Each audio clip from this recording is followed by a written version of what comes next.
Hello and welcome to the Chicago Booth session at the interview prep event. My name is Akshay Singh and I'll be your host for tonight. It's my absolute pleasure to introduce Mr. Shimri Winters.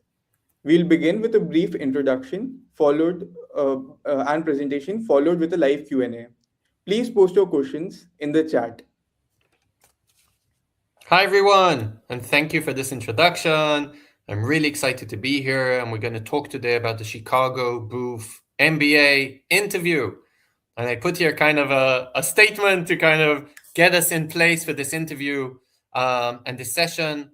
The interview is your make and break kind of moment if you manage to get to the interview. And if you have a successful interview and you were filtered for the interview, you will probably get an admission letter. And if it's a very bad interview, you might not. So I think this session is very important. Let's get going with it. That's the session. We're going to talk today about the Chicago Booth interview prep session.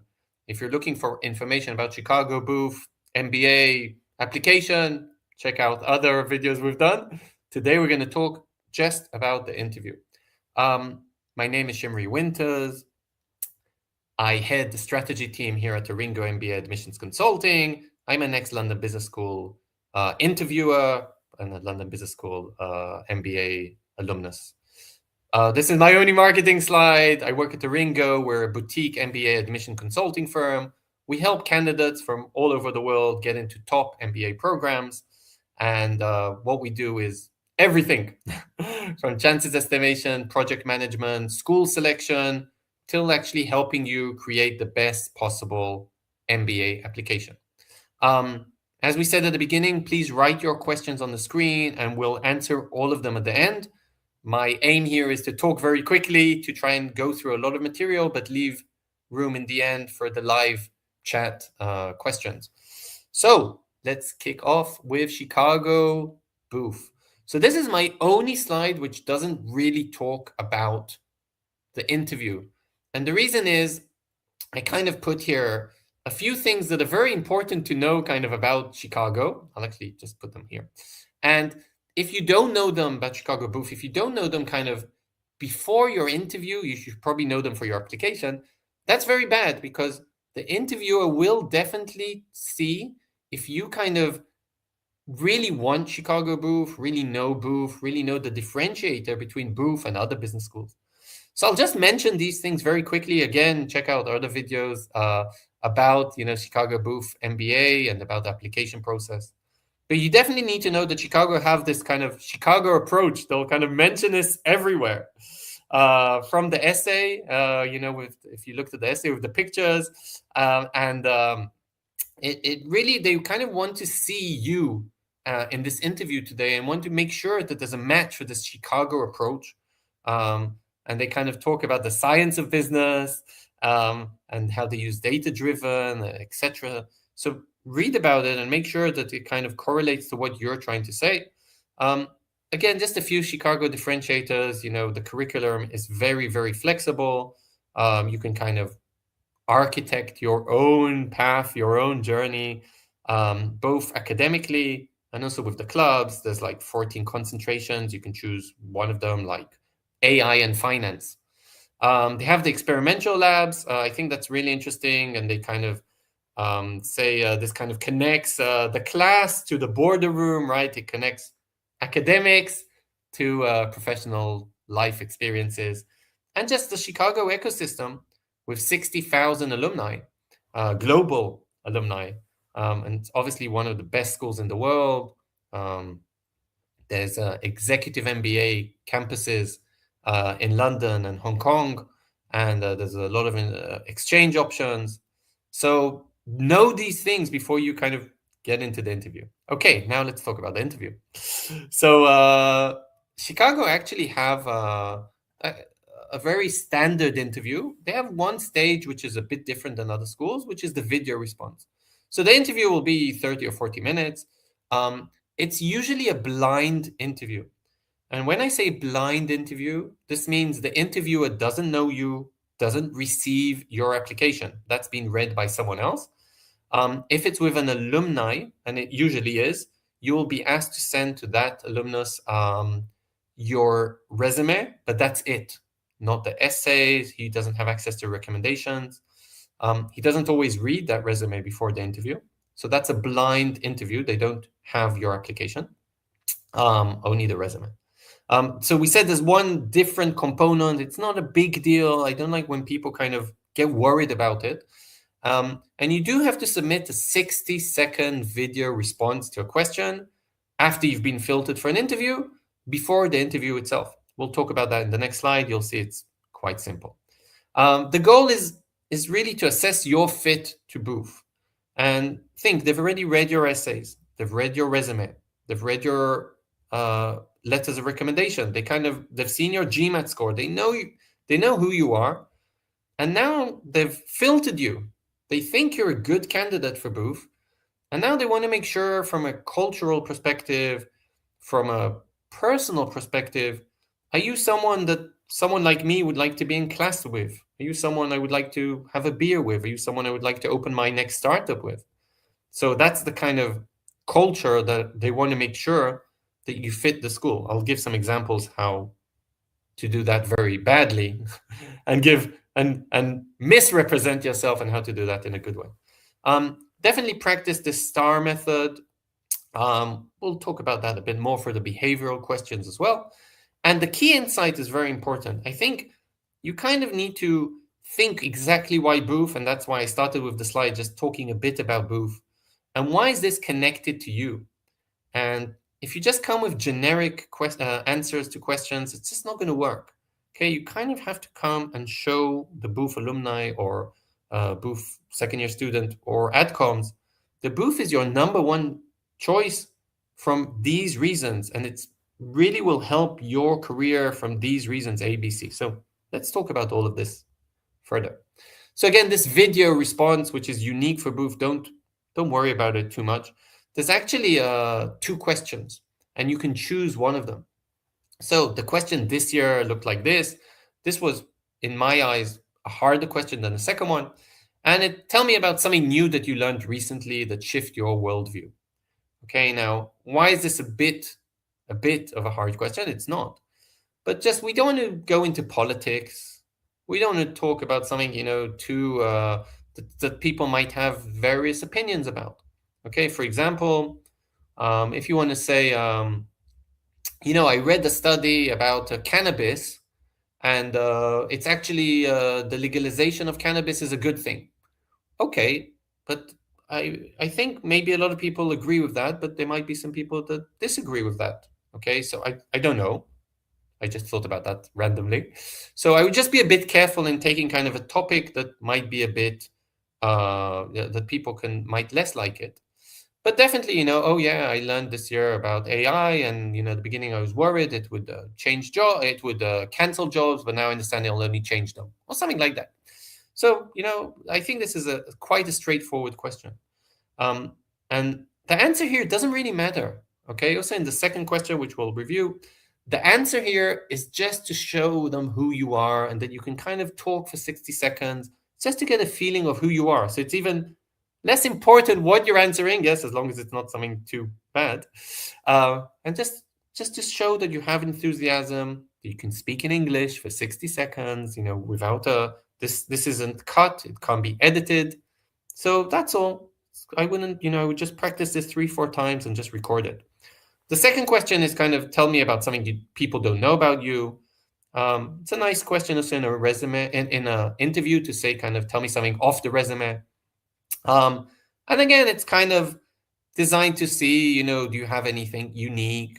Or is there something behind, your a job, or something behind you growing up somewhere? So, a lot of people don't know that actually I grew up in another country. Or a lot of people don't know that I actually have a hobby of playing the guitar.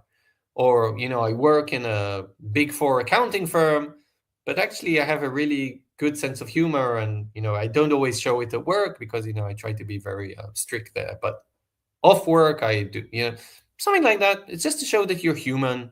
Again, don't overthink this stage. It's not a filtering stage. You've already received the interview. It's just a stage that kind of shows Booth Admissions who you are. So now let's move to the actual interview.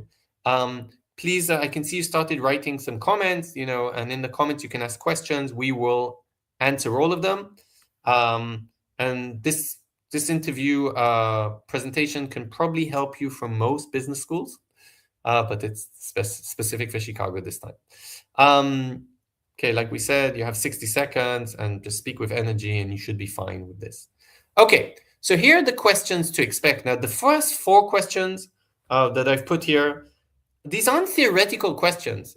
These are questions that ARINGO MBA Admissions Consulting have interviewed hundreds of Chicago Booth interviewees, and these 4 questions came again and again and again, even in this order. So these are real questions. You should definitely practice them. You should kind of expect them if they're coming, if you're being interviewed by an alumnus or by a second-year student. Adcoms don't always ask, walk me through your resume, especially if they've read the resume. But again, it's kind of a good question to start with, and you should definitely practice it. By the way, answer to this question can take 3-4 minutes. Other answers should be between 1 and 2 minutes. So if the interviewer has your resume in front of him, why is he asking you, walk me through your resume? Is he lazy? No. He can see the resume. He can see the stops in your career. But what he doesn't know is what were your reasons behind your choices. So don't just say, okay, at 18, I went to college and I studied law. No. Say, at 18, I was thinking what I should do and thinking what I should study in college. And I wanted some kind of business education foundation. But then I thought that a law degree will give me the best foundation because I A, B, C, D. Okay, so it's an explanation of what they can see in the resume. When I graduated from college, I wanted to work for the best. I didn't want to be a lawyer. I wanted to work in a business environment, and I went to work in consulting. Okay, so that kind of explains your decision, especially if you have some kind of shift in your career or some kind of pivot, if you move the country, if you moved an industry, if you moved a role. Okay, so this is a really good place to explain those moves. So that's a bit about walk me through your resume, and just tell it chronologically, either backwards or forward. That doesn't really matter. In a good and concise way, you should be fine with that. That's an easy question. We like that question. Okay, why do you want an MBA? And why do you want an MBA now? 2 different questions. And you can even add some more into the answer. For example, why Booth? Or maybe connected to your career goals. So there's lots of ways to attack this. But the very basic here would be to focus on the why MBA. And it's not to show weaknesses in your profile, but it's definitely to show things you would like to strengthen or maybe certain gaps. So for example, most of my career has been in Germany, and I want a global MBA to learn more about global business and have a global network. And then I want to go back to Germany or not go back, something like that. So that's kind of a gap, and why an MBA can help me fill the gap. Or, I've learned engineering and I worked as a product manager in tech, but, I want an MBA for a wide business education foundation. Okay, that's a good reason for an MBA. And just make sure that it's connected to Booth. So, for example, we have in Booth the experimental labs. Okay, so use that as an example of how you can utilize the MBA. So, for example, if you want to say, I want an MBA because I want to move to New York post MBA, well, Booth is in Chicago. And that's not the reason for doing an MBA, just find a job in New York. So it has to be aligned to the MBA, it has to be aligned to Booth as well. Then the next question in a good order would be about your career goals. And here I would be very, very specific. By the way, we had an interviewee today for a different school, not Chicago. And the interviewee said, oh yeah, I want to be an investment banker. And the interviewer, rightfully so, said, okay, why do you want to be an investment banker? Why did you choose this path? And the follow-up question was, if that doesn't work out, because investment banking is quite hard to get into, what's your plan B? So first of all, be very specific. Not, I want to work in investment banking, but, I want to work as an analyst in McKinsey, in their defense department in New York. That's very specific. If that doesn't work out, I plan to work in any other consulting firm in the defense department. Why am I doing that in the short term? Because my long term is to open a defense company, or, etc. Energy, defense, whatever, water, irrigation, whatever you want. So just be very, very specific. Role, industry, location, short term, long term. How is this connected to the MBA before, right? Because if you said you want the MBA for the global network, so maybe you want some kind of global job. If you want the MBA to learn more finance, maybe you want a more business-oriented job. Okay, so it's all connected. These two questions of why MBA and why long-term, short-term, and why Booth, they're all kind of connected. So here, the last question in these connections is why Booth? And here I would really show that you've done research. And if you just read out, the basics that we showed kind of before, oh yeah, I want Booth because it's a known school, or because Morgan Friedman teach there. Sorry, Professor Friedman, or some kind of other reason. No, you have to mention some kind of specific pathway that's designed by the school that works for you. Mention a specific club, maybe something that you want to do in the community. Maybe you want to compete in some kind of competition, and how this is connected to your career goals. See, all these three questions, why MBA, why Chicago, and your short-term, long-term career goals should be connected. Okay, so as you can see, I'm running very quickly. We have another 15 minutes here, so I'm running quickly so then I can answer questions. I'm loving the questions on the chat. Keep asking the questions. And these are the motivation questions that you should be seeing in the interview. By the way, you should be seeing them quite early in your interview, usually. Now we're getting to more behavioral questions. And these are harder questions, okay? And you can't always prepare them, okay? But they can be something about collaboration. And there's so many ways to ask this question. When I used to be an interviewer, I usually asked, have you ever been in a team situation where one of the team members was underperforming, or you had a conflict with them or a disagreement with them? And what you need to do is kind of prepare one or two stories that can answer these questions. The conflict can be with a manager, it can be with someone from another team, it can be with someone from your team. So that's something that you should be able to prepare. And again, you can prepare it with a STAR format. If you don't know about that, just Google it.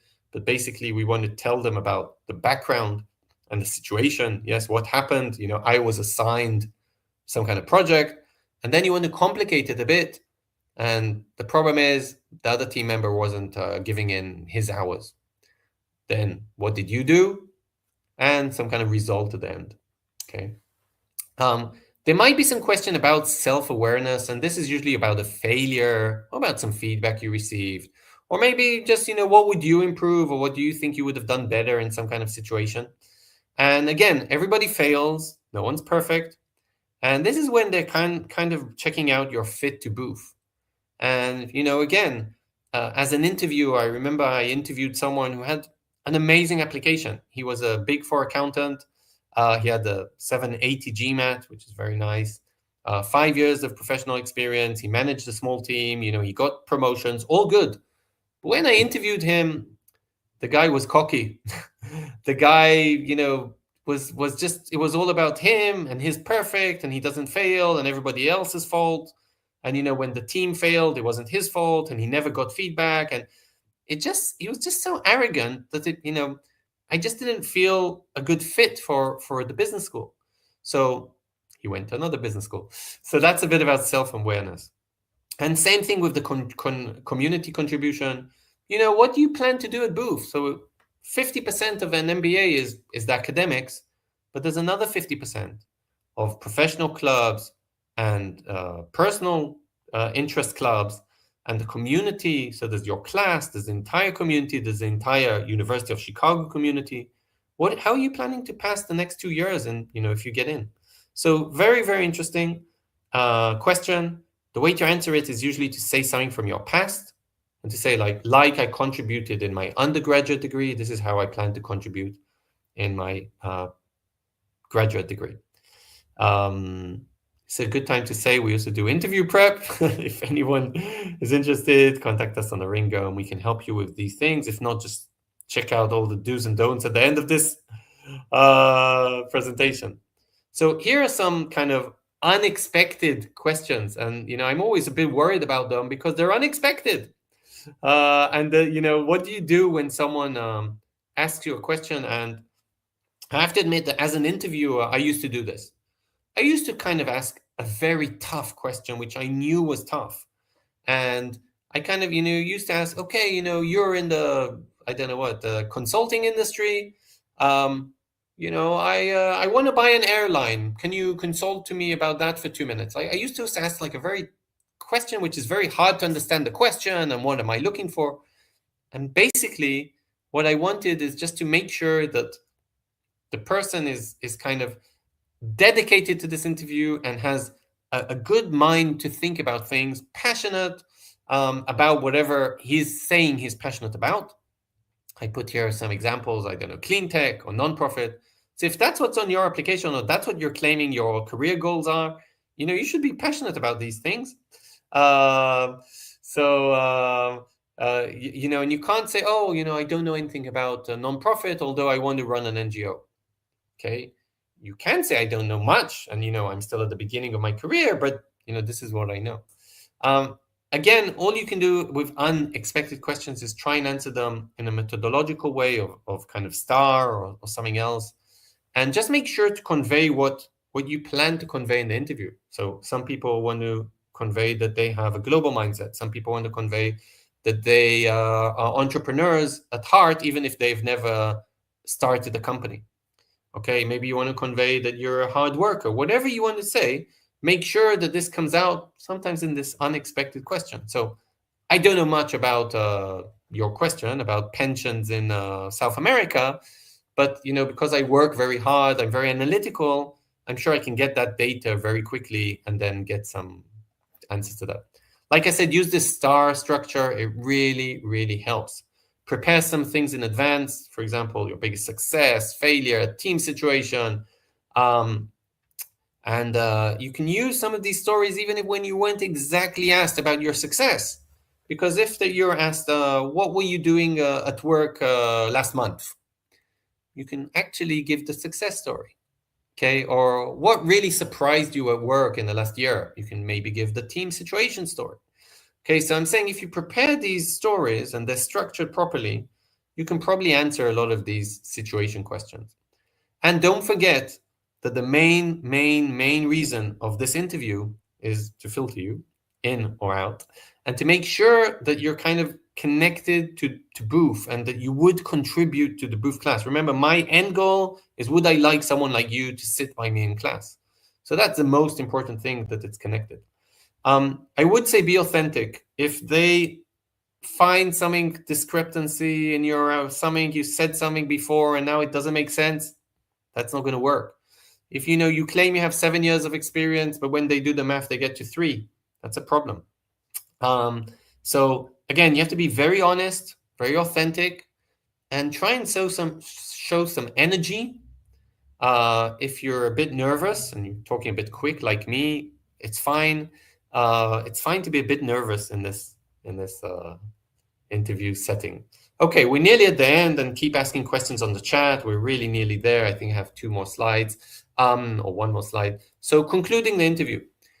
Sometimes the interviewer might say, okay, do you have any questions to me? First of all, be very open to not asking questions if you see they're a bit nervous on time, like, I don't really have much time, so thank you. So you can't stop the interview and say, wait, I have questions. No.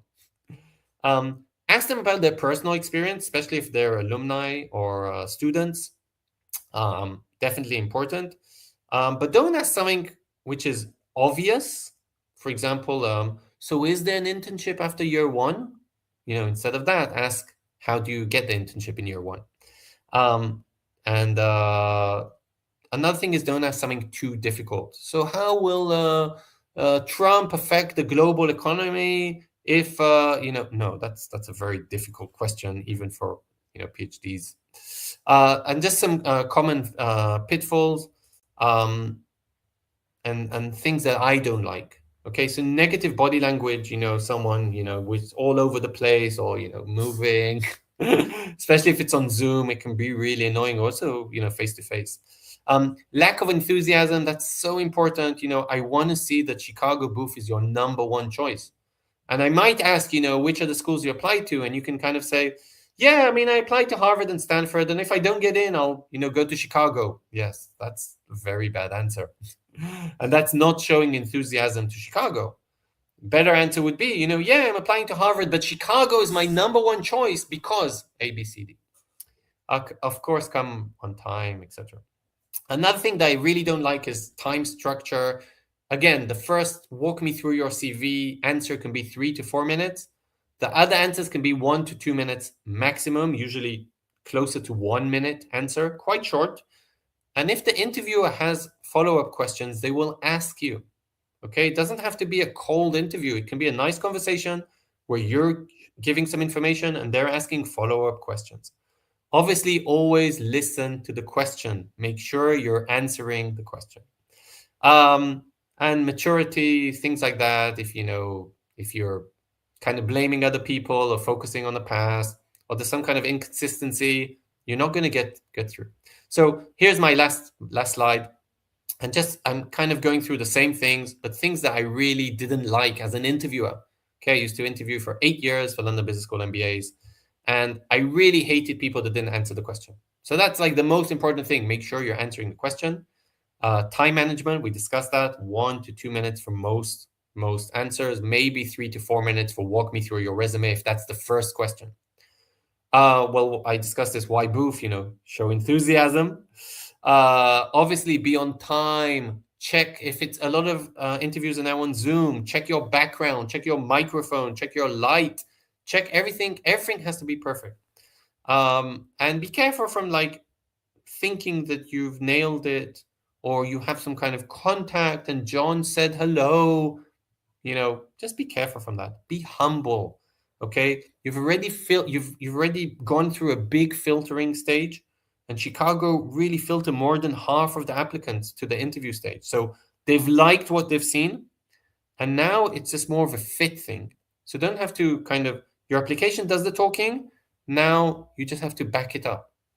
And that's it. So I spoke very quickly, and now we can go back to some of your questions. Thank you very much, and check us out on aringo.com. Yes. Thank you so much, Shimri. That was very insightful, and I'm sure Great. it was also for the viewers. Before we go to the Q&A, I would request everybody to please like, share, and subscribe this channel. And also, please post your questions on the chat.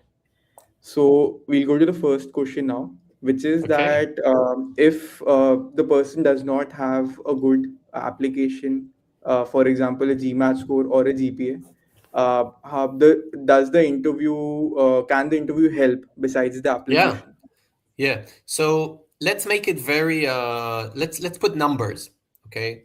And again, Chicago filter out a lot of the candidates before the interview stage. So if your GMAT is terrible and your application is terrible, you're not going to receive an interview. But let's say, I'm just saying, let's say you have a mediocre GMAT and a mediocre application, and you receive an interview. So just for the sake of the discussion, let's say the interview, your application is out of 10 points, and they gave you a 7, but the interview threshold is 6.5. So you got a 7 so far, and now it's the interview stage. And let's say you get a 10 out of 10 in the interview. So yeah, that's going to raise your total score. You'll probably get admitted, and you might even get a scholarship because you got kind of a total score. Both the application and the interview was very good. And same thing the other way around. Let's say you got a 10 out of 10. You had an 800 GMAT and a perfect application, etc. But the interview was very poor, and now you got 4 out of 10 in the interview, whatever that means. So you won't make the threshold of getting in. So an interview is super important, and it can help you get in. And it can also help for the scholarship, because again, if you got 18 out of 20 or whatever, I'm just making up the numbers, that might be good for scholarships. This year we had in round one now, I think 7 or 8 scholarships which were above $100,000 in Chicago Booth. So between 100 and full ride scholarships. I think the highest one was 160. And it's amazing, to get high scholarships like that. That means your application was good and the interview was good. Thank you so much. That was insightful. We're going to the next question now, which is that my goal is to work in an industry that is stronger in other geographical areas in the US. I'm worried about being questioned why Booth and not other programs in that area. Okay, so first of So there, all, I read the rest, and first of all, I've been at the Ringer for 11 years now. This is a great question. First time I've seen this kind of question, so you get 2 points, okay, for a good question. But I would ask you, so why are you going to Chicago Booth if you want to work in another geography and in another industry? And then, okay, so if you want, I'm just giving a strange example. If you want to be a NASA astronaut and you say you want to go to Chicago Booth to be a NASA astronaut, that's a bit weird, right? It doesn't really make much sense. Or I want to go to Chicago Booth so then I can move to Scotland and work in the oil industry in Scotland. Okay, that doesn't make a lot of sense unless you can connect it. So you can say, I know that sounds like it doesn't make much sense, but here is why it does. Because I want to, before I go to Scotland to work in oil or gas or whatever you do up there in the north. So I want to strengthen my business education. I want to get a global network because I want to work there a few years, but then I want to actually found my own company connecting the Scottish salmon industry and the US market. Okay, so you kind of can connect the things you'll learn at Booth with where you want to work. And again, it's very hard not to be able to do that because an MBA is so wide and there's so many things you can study in the MBA. So as long as you make that path, it makes sense. But if you can't make that path at all, NASA astronaut, that's going to be very hard to explain why Booth. So I'm sure you will be able to make that connection because there is a reason that you're applying for an MBA. thank you so much. We'll just go to the next question. Can I choose a personal story for a failure question, or should I strictly use a professional example? Yeah, that's a great question. So, of course, let me start by saying that any of my answers will start with it depends, and it depends on your profile, and depends who you are, and depends what stories you have. So some people I will tell them go with the professional example, and some people I'll go with the personal failure. I do prefer professional examples if you have. I'm going to say now a way to answer this is not to make it a mega disaster. Okay, so a long time ago when I started in my job, I got a certain assignment. I came back after 2 weeks and the assignment, isn't what my boss expected. Okay, what I learned from this is to have shorter communications with him and show him every 2 or 3 days what I'm going to do and consult with my peers and not do everything by myself. Today, I'm much better at that. Okay, so I started with a little failure. It was a long time ago. Today, I'm much better at this failure. Okay, that's a very good way to answer this question. And you can key in your details. Now, if you don't have anything and you want to go with something personal, fine. But what would the personal be? So, I don't want it to really harm you. And let's say the personal is, I went to 100 job interviews and didn't get the job. Is that something you want to say out loud? So it really, really depends what this personal failure is and why aren't you sharing kind of a professional example. But again, it depends. Got that. The next question is that the MBA program of Chicago Booth is very financial. Will they ask something technical in the interview? Okay. First of all, as I showed before, there's 14 different paths for Chicago and expanding all the time. And some of them are definitely not finance based. There's a lot of technical people. There's a lot of, I don't know, from other industries, family businesses, real estate, other things which are not finance. Okay, not Wall Street finance brokers going to Chicago. I don't expect something technical, so I don't expect to calculate the returns of the next deal, factoring tax and global shipping. I don't expect something like that, no. But anything can happen in an interview. We've had some less pleasant interviewers, which asked a very tough question. It's really legitimate to say, well, this isn't my field, but let me give you my best answer, hoping that would be your answer. Thank you. Tough questions, And tough questions, good ones. yeah, how should candidates handle weakness, failure, or conflict questions without hurting their candidacy? Yeah, so we touched this before, and again, it's such a good question, and I do a lot of interview prep, and a lot of people, yeah, I say, what's your failure, or tell me about the time you failed, and sometimes their answer is really hurting them. You're absolutely right. Like they say, yeah, I'm not very analytical. Why would you share that? I'm not very good at talking with other people. Why would you share that? Uh, I'm not good at getting up early in the morning. Like, don't say something bad about yourself. So use the structure I gave an example before. Once I did something less good. I learned from that a lot. Today I'm better at that and still working on that thing, whatever that thing is. I read books, I spoke to colleagues, I asked for mentorship, and I'm very aware of this weakness, and I'm working on it, and that's part of me registering to the MBA. So that's a good way to answer this kind of weakness or failure question. Got that. And adding on to that question, how do you separate an average story from a memorable one? Yeah, good, very good questions. Again, this really depends. Okay, so I don't really, it depends. I don't know about your story. It really depends on the candidate, and some candidates don't have memorable stories. I interviewed a candidate a few years ago, which had he was an accountant. The stories were a bit boring. His biggest achievement was the report came out on time. It's a bit boring, but that's his Mm. life, and I'm sure it was a huge achievement. And the way he told it was actually nice.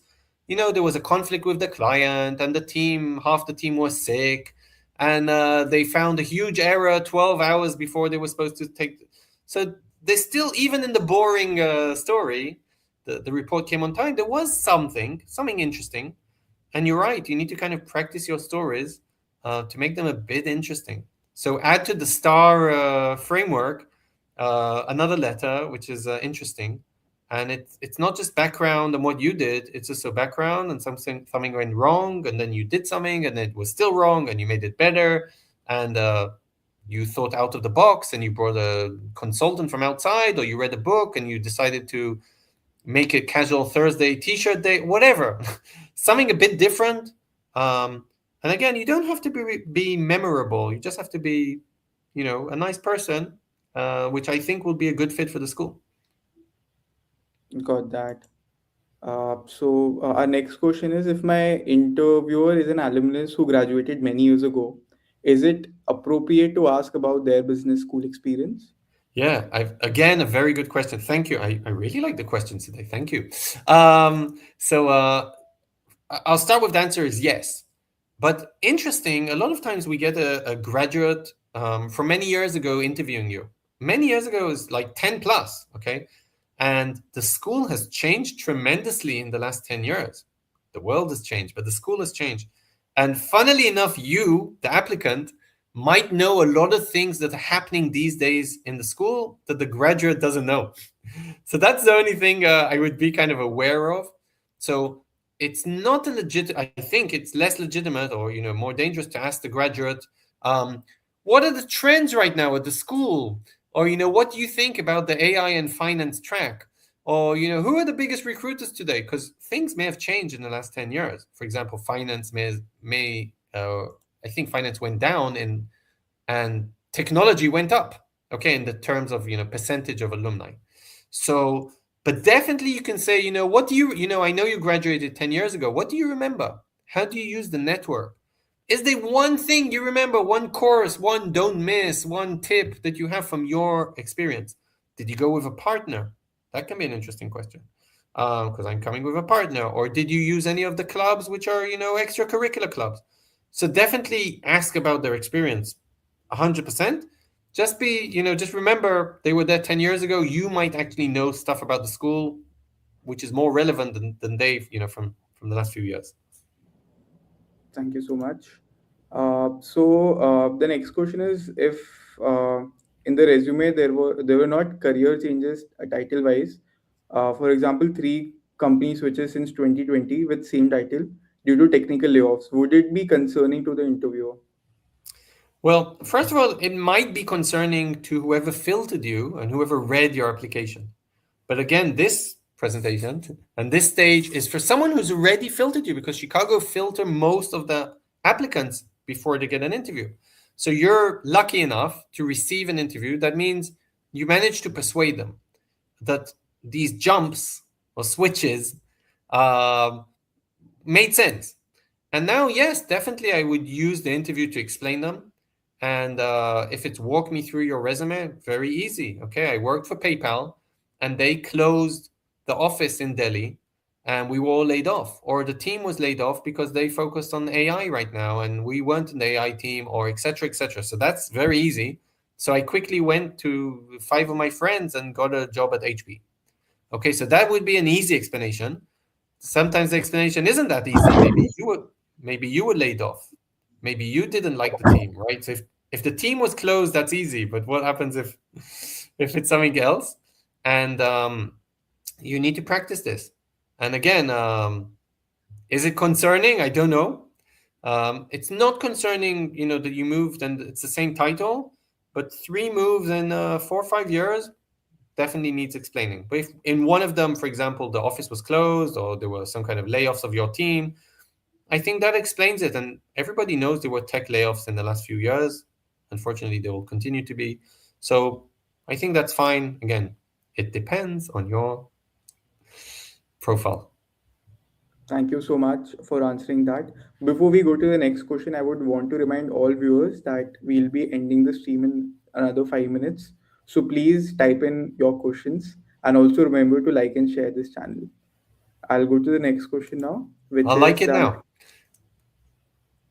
my partner is currently studying at University of Chicago. Would it be beneficial to mention it during the interview, or is it seen as a wrong motivation?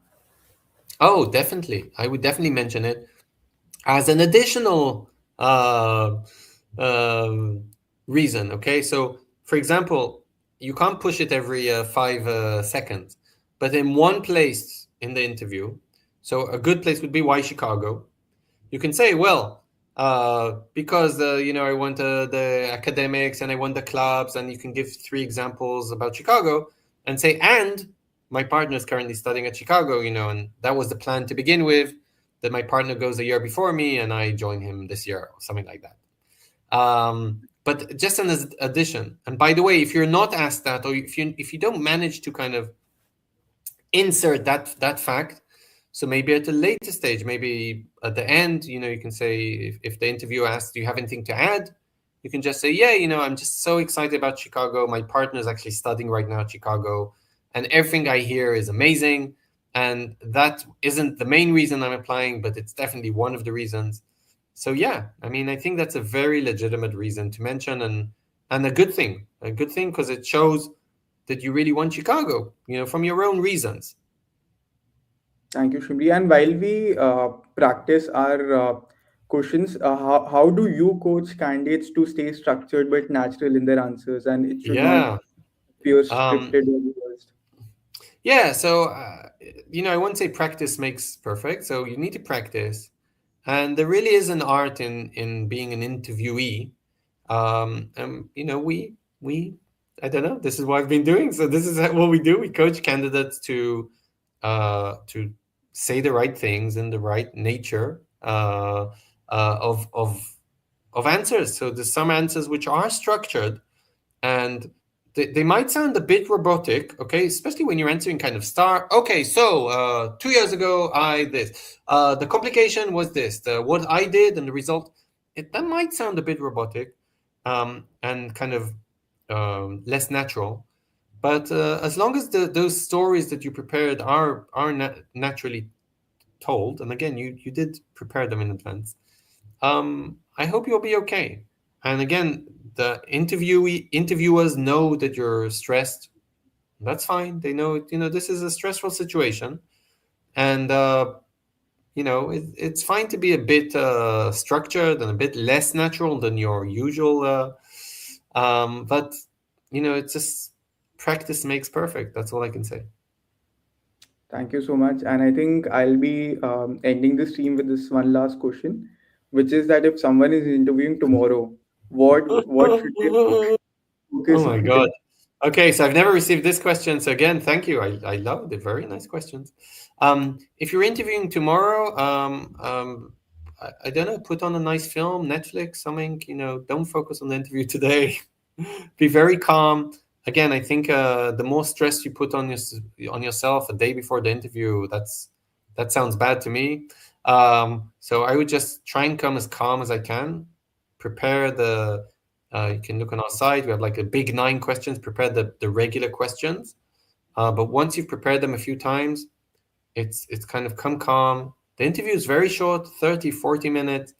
It's like going on stage if you're an actor, and just give your performance for 30 or 40 minutes, even if you're stressed. And good luck tomorrow. Let us know how it goes. Okay, thank you. And thank you all for joining the Chicago Booth session at the interview prep. A big thanks to Shimri for all the valuable insights and guidance. We hope at GMI Club that this session makes you feel more confident as you prepare your application. Best of luck, and we look forward to seeing you at our future events. Thank you so Good luck, much. everybody. Good Thanks. luck.